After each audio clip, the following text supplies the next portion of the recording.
My name is Victoria Nash and I'm 38 years old. Last Saturday at my parents' 40th anniversary party, they called my 12-year-old daughter the dumb one in front of 50 guests. Not once, multiple times. My daughter Emma sat at the kids' table, quiet, trying to be invisible. My sister's daughter Sophia sat next to her, same age, total opposite. Sophia's the star, straight A's, gifted program, piano prodigy, the golden grandchild. Emma's different. She has dyslexia. School's hard for her. She tries so hard, but reading doesn't come easy. My parents never understood. Never tried to. At the party, my mom clinked her champagne glass. Big announcement time. We want to thank everyone for celebrating 40 beautiful years with us. And we have some exciting news to share. Dad stood up, smiled at Sophia.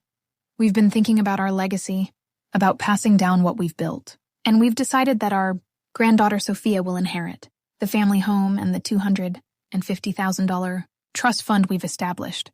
The room erupted in applause. I looked at Emma, her face crumpled. She was trying not to cry. My sister Rachel beamed. Thank you so much. Sophia will treasure this legacy. Mom wasn't done. She looked right at Emma. Now we love both our granddaughters. But Sophia has shown real promise, real intelligence. She'll do something meaningful with this inheritance. I felt my blood turn to ice. Emma's a sweet girl, Dad added. But let's be honest. She's the dumb one. She'll probably be fine with a simple life. She doesn't need this kind of responsibility. The dumb one. He said it out loud, in front of 50 people, about my 12-year-old daughter. Emma stood up from the table, ran to the bathroom. I heard her crying. Rachel grabbed my arm as I started to stand. Don't make a scene. They're just being practical. I pulled my arm away, walked to the front of the room. Everyone was still clapping, celebrating, oblivious. I picked up a champagne glass, clinked it with a fork, loud. The room went quiet. I have an announcement too, I said. My voice was steady, calm. Mom looked nervous. Victoria, this isn't the time. Oh, it's the perfect time. I smiled. You just announced that my daughter Emma is too dumb to inherit anything. That she'll live a simple life. That she doesn't deserve your legacy. The room was dead silent. I want everyone here to know something about Emma. Something my parents clearly don't know. I pulled out my phone. Showed them the screen. Last month, Emma entered the National Youth Science Competition. She built a water filtration system that removes 98% of contaminants using recycled materials. Out of 5,000 entries nationwide, she placed third. My parents' faces went pale. She also writes poetry. Beautiful poetry. She's had 3 poems published in literary magazines. At 12 years old, I looked at my sister. Sophia's talented, no doubt. But Emma's not dumb. She's dyslexic. There's a difference. Mom tried to speak. We didn't know. You didn't know because you never asked. You just labeled her and moved on. I turned to my dad. That $250,000 trust fund, Emma doesn't need it, because last week, I found out that my daughter, before I tell you what I revealed about Emma, how my parents reacted when they realized their mistake, and what happened to that inheritance, hit that like button and subscribe. Drop your location in the comments. Now let me tell you the full story. Emma was diagnosed with dyslexia when she was 7 years old. The school called me in for a meeting. Her teacher, the principal, a reading specialist. Mrs. Nash, Emma's struggling. She's significantly behind in reading. We think she should be tested. My heart sank. Behind? By how much? She's reading at a first grade level. She's in second grade. The test confirmed it. Severe dyslexia. Letters flipped. Words scrambled. Reading was torture for her. I researched everything. Found specialists. Got her into tutoring 3 times a week. Sometimes more. It was expensive. Exhausting. But Emma worked so hard. My parents? They didn't get it. She just needs to focus more, Dad would say. Some kids are just slower learners, Mom would add. When I tried to explain dyslexia to them, they waved it off. That's just a fancy word for not being smart enough. I stopped talking to them about it. Meanwhile, my sister Rachel's daughter Sophia was thriving. Straight A's from kindergarten, reading chapter books by first grade, winning spelling bees, playing piano at recitals. Every family dinner became a Sophia appreciation session.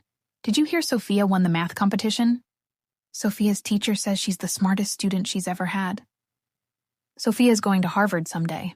We just know it. Emma would sit there, quiet, pushing food around her plate. One night when she was 9, she asked me, Mom, Am I stupid? What? No. Why would you think that? Grandma said I'm not as smart as Sophia. That I'll never be able to do what she does. I was furious. Confronted my mom the next day. Did you tell Emma she's not smart? I didn't say that exactly. I just said Sophia has special gifts. Emma will find her own path. A simpler one. She's 9 years old. You're crushing her confidence. I'm being realistic, Victoria. Not every child is gifted. That's when I realized. My parents had written Emma off.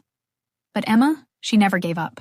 With tutoring, she slowly improved. Reading went from torture to difficult to manageable. By 5th grade, she was reading at grade level. Still had to work twice as hard as other kids, but she did it. And she discovered something. She loved science. Specifically environmental science. Water quality, pollution, conservation. She'd spend hours watching documentaries, reading articles online, taking notes in her messy handwriting. One day she came to me with an idea. Mom, I want to build something. A water filter. For people who don't have clean water. That's a great idea, sweetie. Like for a school project? No, for real. There's a competition. The National Youth Science Competition. I want to enter. She was 11. The competition was for kids up to 18. Are you sure? That's a pretty advanced competition. I can do it. I know I can. So we cleared out a corner of the garage, set up a workspace. Emma got to work. For 6 months, she researched, experimented, failed, tried again. She built a filtration system using sand, gravel, activated charcoal, and recycled plastic bottles. It wasn't fancy, but it worked. 98% contaminant removal. She submitted her project. I didn't tell my parents. Didn't want them to dismiss it. 2 months later, we got the call. Emma placed 3rd. Out of 5,000 entries. Nationwide. I cried. Emma cried. We celebrated with ice cream and a movie. I thought about telling my parents. But I knew what they'd say. That's nice, honey. Did you hear Sophia won the state piano competition? So I kept it to myself. Then came the poetry. Emma started writing. Little verses at first. About nature. About water. About feeling different. Her tutor noticed. Victoria, Emma has a gift for language. Her writing is beautiful. Really? She sees the world differently. It comes through in her poetry. You should encourage this. I did. Got Emma a journal. Encouraged her to write every day. She filled 3 journals in 6 months. One day, she asked, Mom, do you think anyone would want to read my poems? I think your poems are amazing. But like real people, not just you. I helped her submit to a youth literary magazine, just to give her the experience. 3 weeks later, they accepted one. Published it in their spring edition. Then another magazine accepted 2 more poems. At 12 years old, Emma had 3 published poems. I was so proud. But again, I didn't tell my parents. What was the point? Then, last week, something incredible happened. Emma came home from school with a letter. Official-looking envelope. Mom, this came for me today. I opened it. Read it twice. Couldn't believe it. It was from MIT, the Massachusetts Institute of Technology. They were starting a new summer program for gifted young scientists.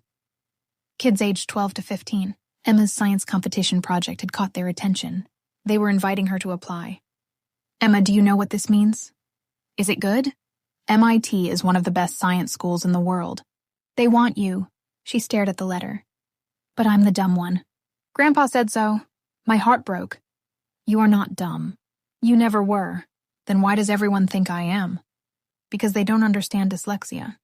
They don't see how hard you work, how brilliant you actually are. She looked up at me. Do you think I could get in? To the program? I think you can do anything you set your mind to. We filled out the application that night, submitted it the next day. 2 days later, my parents called. Victoria, we're planning our anniversary party. 40 years. We want to make a big announcement. What announcement?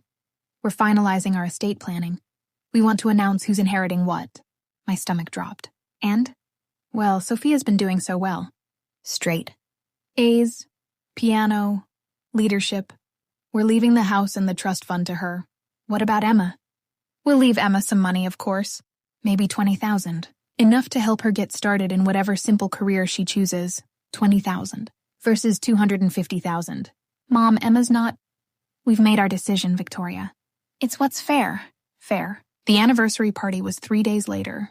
I almost didn't go. Almost kept Emma home. But then I thought, no. My parents needed to hear the truth.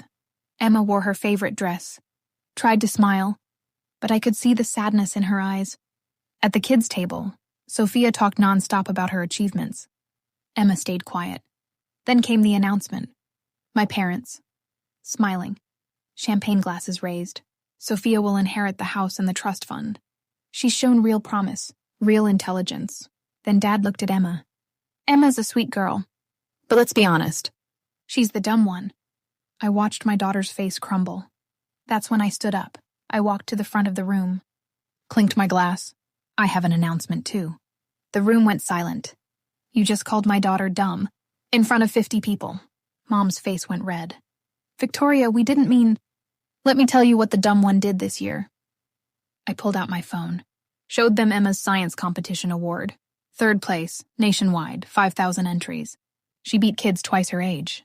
I scrolled to her published poems. 3 published poems. In major literary magazines. At 12 years old. My parents went pale. And last week, I continued, Emma received this. I held up the letter from MIT. An invitation to apply to their summer program for gifted young scientists. MIT, one of the best schools in the world. The room erupted in whispers. Emma's not dumb. She has dyslexia, which means her brain works differently. She has to work twice as hard to read, but she does it. And she excels. I looked at Sophia. Your granddaughter is talented, absolutely, but so is mine. You just never bothered to notice. Dad tried to speak. We didn't know. Because you never asked. You labeled her at 7 years old and gave up on her. Mom was crying. We're sorry. We didn't understand. You didn't want to understand. It was easier to compare, to pick a favorite, to write Emma off. Rachel stood up. Victoria, this isn't the time. When is the time, Rachel? After you've collected your inheritance? After Emma's spent her whole childhood thinking she's worthless? I turned back to my parents. Keep your trust fund. Keep your house. Emma doesn't need it. She's going to earn her own success. And she's going to do it without you. I walked over to Emma, held out my hand. Come on, baby. We're leaving. She stood up, tears streaming down her face. As we walked out, my dad called after us. Victoria, please. Let's talk about this. I didn't turn around. We left. In the car, Emma finally spoke. Mom, did you mean all that? About me being smart? Every word. You are brilliant, Emma. Don't ever let anyone tell you otherwise. But I have dyslexia. I can't read like other kids. Dyslexia doesn't make you dumb. Einstein had dyslexia. So did Steven Spielberg. And Thomas Edison. Some of the smartest people in history. She was quiet for a moment. I got into the MIT program. What? The email came this morning. I didn't want to tell you until after the party. I got in. I pulled over. Hugged her tight. We both cried. My parents called 50 times over the next week. I didn't answer. Finally, they showed up at my house. Emma was at school. I let them in. Victoria, we're so sorry. We had no idea Emma was so accomplished. You would have known if you'd paid attention. Dad handed me an envelope.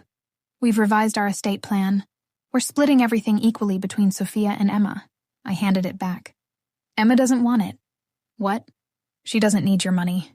She needs your respect, your love, your belief in her. You can't buy that back with an inheritance. Mom was crying. How do we fix this? Start by learning about dyslexia. Actually learn, not just dismiss it. We will, I promise. And apologize to Emma. Really apologize. Tell her you were wrong, that she's brilliant. Of course, anything. And understand that rebuilding her trust will take years. Not weeks, years. They nodded. Emma's at MIT right now. Summer program. She's the youngest student there. She calls me every night, excited, inspired, happy. My parents are trying. They're reading books about dyslexia, going to therapy, learning. They sent Emma a card last week, apologizing, telling her how proud they are. Emma read it, smiled a little. It's a start. She's not ready to forgive them yet. Maybe someday. But she knows now. She knows she's brilliant, and that's what matters most. Thank you so much for listening to the end. If this story inspired you, smash that like button and subscribe. And drop your location in the comments. USA, UK, Canada, Australia? Let me know where you're watching from. Remember, different doesn't mean dumb. It means unique. And sometimes unique is exactly what the world needs. Take care. I'll see you in the next story.